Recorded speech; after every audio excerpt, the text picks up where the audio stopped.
This is the story of Thumbelina. Thumbelina, Thumbelina. Long, long ago, there was a very kind but lonely old woman who wanted a little child for her very own, but didn't know where to get it. So she went to the good fairy of the forest and asked her what to do. And the good fairy said, "Take this magic seed and plant it in a flower pot. Water it carefully, and after 3 days and 3 nights, something wonderful will happen." The woman planted the seed and did just what the good fairy told her to do. When she woke up on the morning of the 4th day, she looked at the flower pot, and there was a large flower bud with the petals shut tight, as though they were sleeping. Oh, how lovely! But I wonder what kind of a flower it is. At the sound of her voice, suddenly the petals burst open, and there in the middle of the most beautiful tulip she had ever seen sat a tiny little girl. Thumbelina, Thumbelina, just call her Thumbelina. No taller than your thumb is Thumbelina. That's me. It's a real live little girl, and she can talk. Of course I can. I can dance, I can sing, I can do most anything any other little girl can do. And I'm so glad to be with you. And I'm so glad you've come. Thumbelina. The old woman was so happy to have Thumbelina for a daughter. She did everything to make her happy, too. She made tiny dolls for her to play with and gave her a room for her very own. For her bed, she used a brown walnut shell with violet petals for a mattress and a rose petal for a blanket. But one night as Thumbelina lay sleeping, an ugly toad hopped into her room through an open window. Looking around the room, he saw Thumbelina in her walnut shell. Yeah, not bad, not bad. Make a nice wife for me, I think. The toad picked up the walnut shell, hopped out the window into the garden, and back to the edge of the brook where he lived. To make sure she wouldn't run away, he swam out to a large water lily in the middle of the brook and placed the walnut shell on it with Thumbelina still in it. That'll hold her. Now, to get the house ready for my new bride. I hope. And he swam off and left her. The next morning, Thumbelina awoke to find herself on a lily pad surrounded by water. Where am I? What am I doing here? And when the toad swam out and told her it was almost time for the wedding and he would come back for her in an hour, she cried bitterly. I can't. I won't marry that ugly toad. Won't somebody please help me? Suddenly, 3 little fishes poked their heads out of the water and said, Thumbelina, Thumbelina, we're a-comin' Thumbelina. It's the 3 little fishes to the rescue. Achoo! Bless you. With a gurgle and a sneeze and a deep breath, down they dove into the water. And with their teeth, the 3 little fishes quickly cut through the long green stem that held the lily pad Thumbelina was standing on. It's moving. I'm free. Oh, thank you, little fishes. And sure enough, the lily pad was floating down the brook with Thumbelina on it, far, far away from the ugly toad. It was a beautiful, sunshiny day, and Thumbelina thought about the kindly woman she used to live with as she went sailing past all sorts of lovely places and things.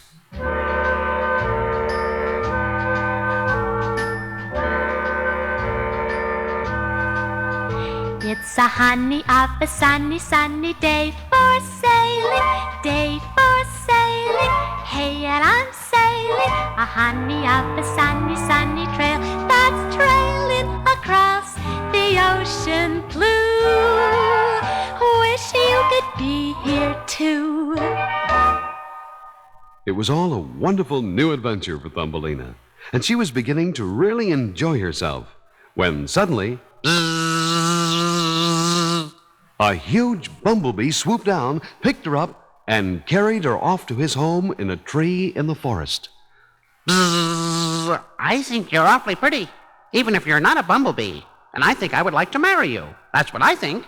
Even though he was trying to be nice, Thumbelina was very frightened. But the other bumblebees, especially the lady bumblebees, didn't think she was very pretty at all. Why, she only has 2 legs. And she has such a thin waist. And no antenna. She's ugly! When he heard all this, the bumblebee, who had thought she was pretty, changed his mind and didn't want anything to do with her. So he picked her up and set her down on a daisy in a meadow nearby and flew off.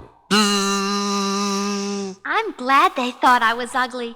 Being married to a bumblebee wouldn't be much better than being married to a toad. Thumbelina lived in the meadow all that summer. She got her food from the honey in the flowers and water from the morning dew on the grass. And she loved to listen to the birds singing all day long. Living is so easy in the summer, so easy and so breezy in the summer, when the daisies and the daffodils go dancing up and down the hills, while the happy whippoorwills sing. If there's one thing better than spring, it's summertime, better than any time, summertime. It's wonderful. All too soon, autumn came, and the cruel winter, and the flowers withered and died, and the birds flew away, leaving poor Thumbelina alone and shivering in the cold. Then one day, it began snowing, and the north wind howled all around her. I must find shelter, or I will surely die in this storm. As she stumbled on through the snow, suddenly she saw the entrance to a little house that was dug into the ground. There was a sign on the door that said, "Welcome to Field Mouse House." Thumbelina knocked on the door. The door opened, and there stood Mrs. Field Mouse. Welcome to Mouse House, the house of the mouse, Field Mouse House. Food's on the table and there's plenty for you. There's a fire in the fireplace and clean beds too, so do drop in. Come in, child. Don't stand there in the cold. Oh, thank you. It's so nice and warm here.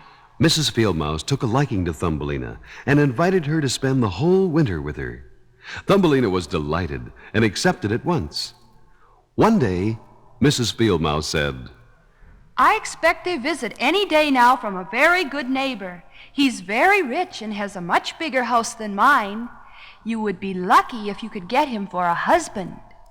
Thumbelina wasn't interested in this idea at all after her experiences with the toad and the bumblebee. Then one evening, there was a knock on the door, and Thumbelina heard Mrs. Field Mouse open the door and say, Oh, I'm so glad you came. Thumbelina, we have company.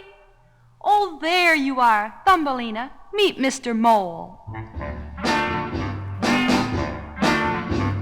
I'm old Mr. Mole, and I live in a hole. Bless my soul, love that hole that I live in.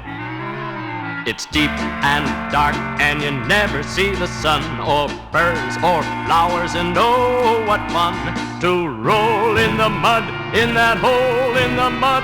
That's home to old Mr. Mole.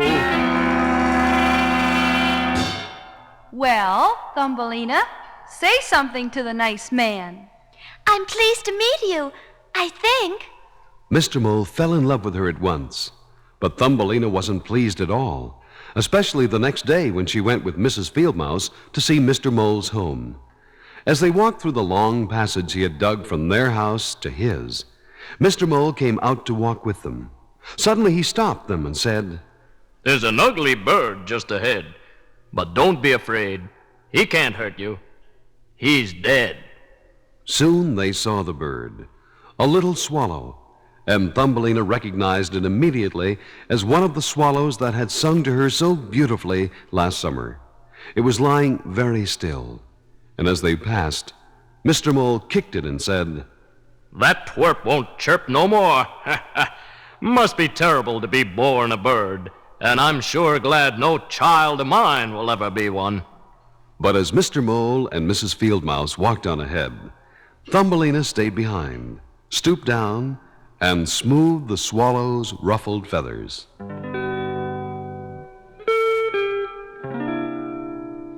Goodbye, you lovely bird, and thank you for your beautiful singing last summer. Then she kissed its closed eyes.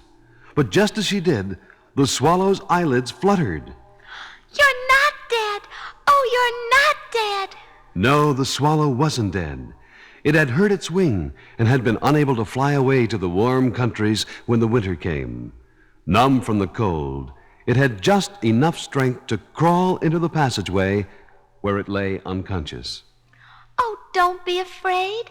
I'll take care of you and nurse you until you're well and able to fly again.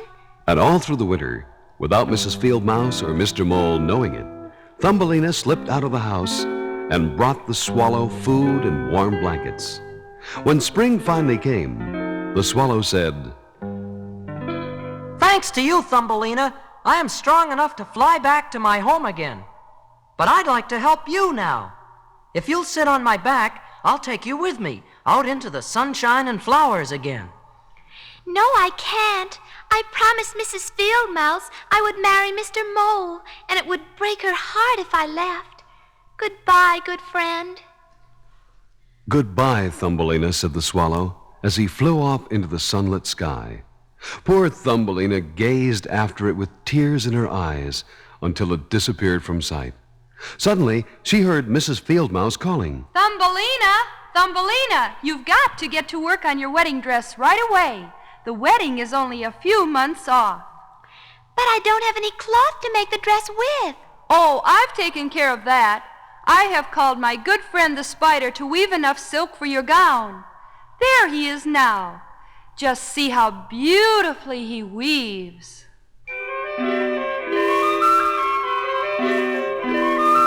Gossamer silk, threads of gold, tell the sweetest story told, the story of love as old as time, told by the weaver of dreams. Each silken thread made to entwine two hearts together in love's design. There's happiness woven in each silvery seam, spun by the weaver of dreams. You'll be a believer in dreams if you meet the weaver of dreams.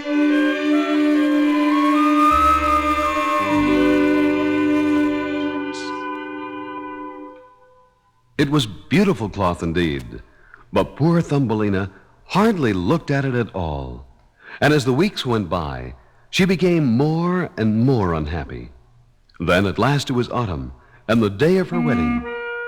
She went outside for one last look at the sun and the flowers. For once she was married to Mr. Mole, she would have to live with him deep down under the ground, where the sun never shines. Goodbye, little flowers. Goodbye, Mr. Sun. Goodbye, little butterfly. And thanks for the fun and all the happy hours we shared 'neath skies of blue. Goodbye, good friends. I'll always love you.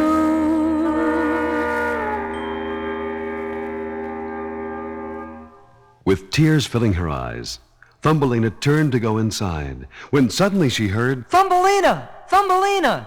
it was her friend, the swallow. Oh, you've come back! You've come back! I couldn't leave you here, and I've come to take you away from this place.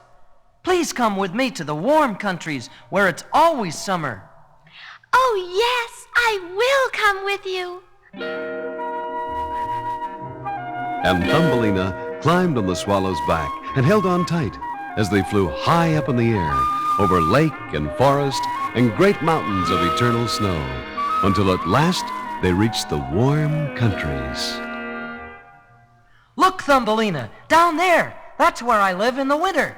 And there was a beautiful palace of white marble, standing among green trees beside a blue lake. Just under the castle roof was a cozy nest where the swallow lived.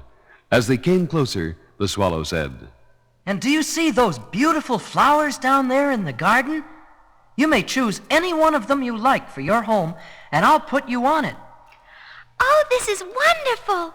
And I choose that one. It was a beautiful white flower that stood among many other beautiful flowers of many colors. The swallow set Thumbelina gently down on one of the broad petals and flew off. Suddenly, to her amazement, Thumbelina heard, "Welcome to the land of the little people." There, in the very center of the flower, stood a handsome little man, no bigger than Thumbelina, with a pair of delicate white wings on his shoulders and a tiny gold crown on his head. He was the king of the little people. And at that moment, on every one of the other flowers, there appeared other little people, and they all began singing, Thumbelina, Thumbelina, welcome home, Thumbelina. Welcome to the queen of all Flowerland. And the little king said, "Yes, Thumbelina. The moment I saw you, I knew you were the only one I could love. I'll be the happiest man in the world if you will marry me and be the queen of the little people." Oh, this is the happiest moment of my life. I will marry you. I'm so happy. And they had a wonderful wedding party, and all the little people brought Thumbelina presents. And the best present of all was a pair of beautiful wings, so that she could flit from flower to flower. And on a warm summer night, when the moon is shining just right, if you look carefully, you may be able to see Thumbelina and the little people playing among the flowers in your garden. I will dance and I'll sing and I'll do most anything to always keep you happy too. Oh, I'm so glad to be with you. And we're so glad you've come.